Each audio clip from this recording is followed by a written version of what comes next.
Hey, what is up guys, it's Asher Basher here. In today's video I want to go over exactly how to do the Athena's Thieves Haven voyage in the most efficient way.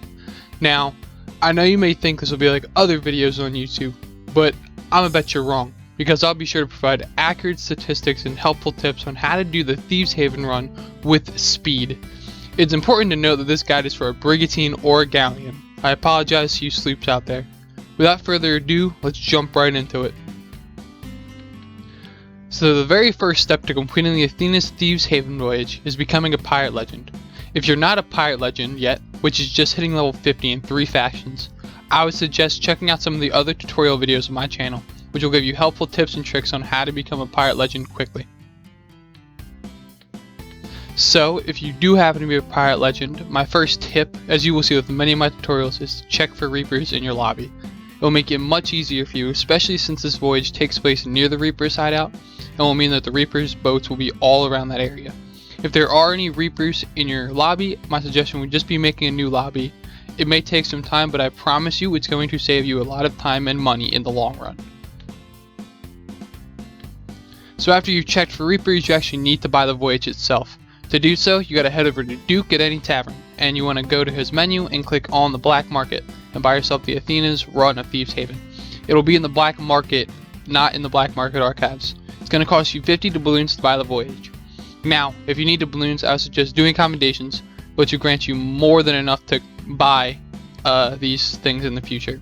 The commendations you'll want to do are located in the reputation area of your menu under Build Rats. It's on the screen right now. They're really easy to do. They'll give you a lot of doubloons. Also, make sure to throw in an emissary flag of Athena's. It's going to help you get a lot more money and a lot more reputation in the long run.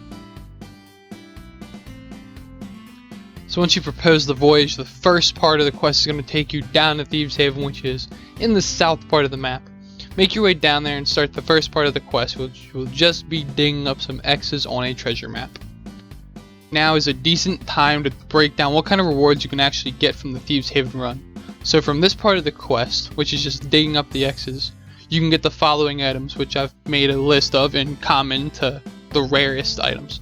So, starting with the common items, you can get a Sapphire Mermaid Gem, the Chalice of Ancient Fortune, or the Crate of Legendary Voyages. Now, when you have the Tier 5 Emissary of Athena's, you're going to get around 1,425 to 1,550 gold for the Chalice and the Crate, and you will get 1,000 gold at the base rate for the Sapphire Mermaid Gem. Now, moving on to the uncommon items, you may get an Emerald Mermaid Gem or a Gilded Relic of Ancient Fortune. When you have a Tier 5 Emissary, you're going to get around 3,500 to 3,800 gold for the Relic, and 1,500 gold for the Emerald Mermaid Gem at its base rate.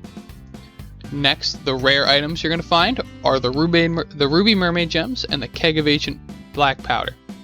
With the Tier 5 Emissary, the Keg is going to sell for 7,500 gold to 12,500 gold, and the Ruby will sell for 2,000 gold at its base rate.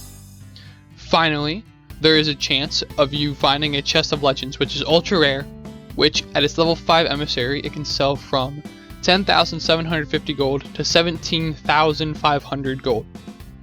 These are all the items you're just going to find from doing the X's on Thieves Haven. So now that we've gotten the majority of the rewards out of the way, let's get back to the voyage. After you finish digging up all of the X's on Thieves Haven, you're going to receive a riddle for Chapter 2. This will take you to either Devil's Ridge, Crook's Hollow, or Snake Island.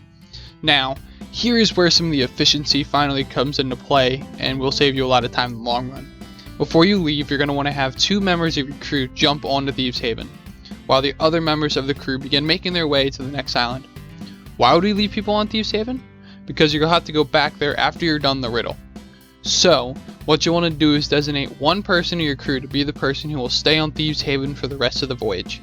I'm going to go into depth with this kind of job in a moment. The other person who jumped onto Thieves Haven is going to want to search for a skeleton and get killed by it. Now, it seems very counterintuitive to do this, but it is necessary for the riddle. Once that crew member dies to the skeleton, it is very critical that they pick up the green lantern from the Well of Fates, located in the middle of the Ferry of the Damned. They're going to respawn on the boat with their crew, heading toward whatever island they have to go to, which will still leave the one person on Thieves Haven. So, once you actually get to the island, you're going to want to complete the riddle. You want the person who has the lantern and one other member of the crew to be together searching for it.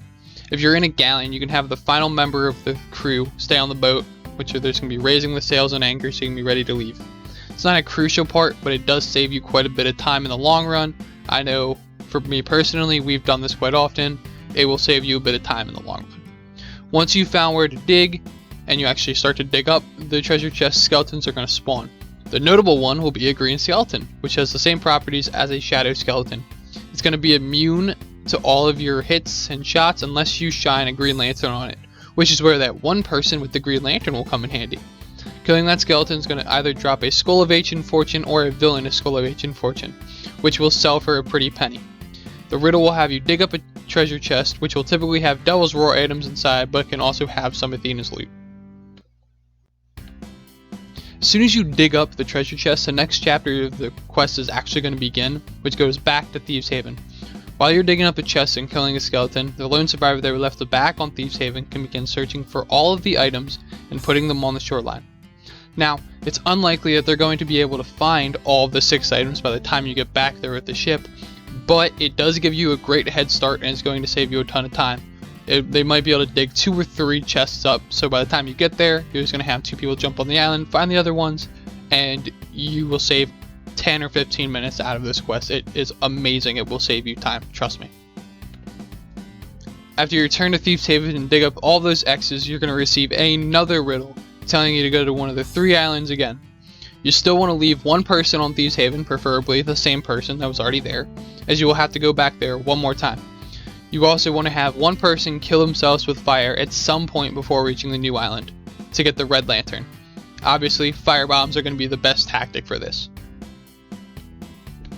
Now once you make it to the new island again, you're going to want the lantern boy and one other crewmate to hunt down the treasure. You also want the other person probably getting the ship ready again, same thing as last time. Upon digging up the treasure chest, a red skeleton will spawn this time, not a green one. You want to shine your red lantern to be able to kill him, and giving you that skull of either Ancient Fortune or Villainous Skull of Ancient Fortune.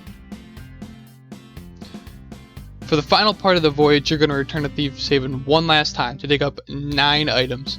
As soon as you dig up the riddle chest, the person on Thieves Haven can begin their daunting task of digging up all of those chests again, making sure to put them in the same location on a shoreline.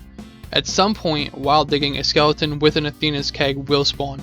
This is a guaranteed skeleton that will spawn eventually. You really want to make sure not to shoot the keg, obviously, but you'd rather shoot the skeleton holding it. This is not really difficult to do as long as you have a flintlock or the Eye of Reach, a blunderbuss we have had a bit of problems with, but it is a very good thing to try not to shoot. You will get a lot of money for it. Just try to save it. Once you've gotten all of the loot from Thieves Haven, the voyage is over. You can head right to Plunder Outpost. It is right next to Thieves Haven. It will take you 2 minutes to make it to Plunder Outpost. You really just want to sell all your stuff right then. Most of the time, you're also going to hit level 5 with the Emissary. We've had 1 or 2 instances where we have not hit level 5, but we are really close. You just need 1 ghost ship or 1 captain to spawn and you hit it. While you're at it, you should pick up that Emissary quest and try to tackle that too. And with all that being said, that will conclude the tutorial of Thieves Haven Run. Hopefully you stuck through all the way to the end. If you found this video helpful in some way, try to leave a like and go check out some of the other tutorials on my channel. And let's cue that amazing outro.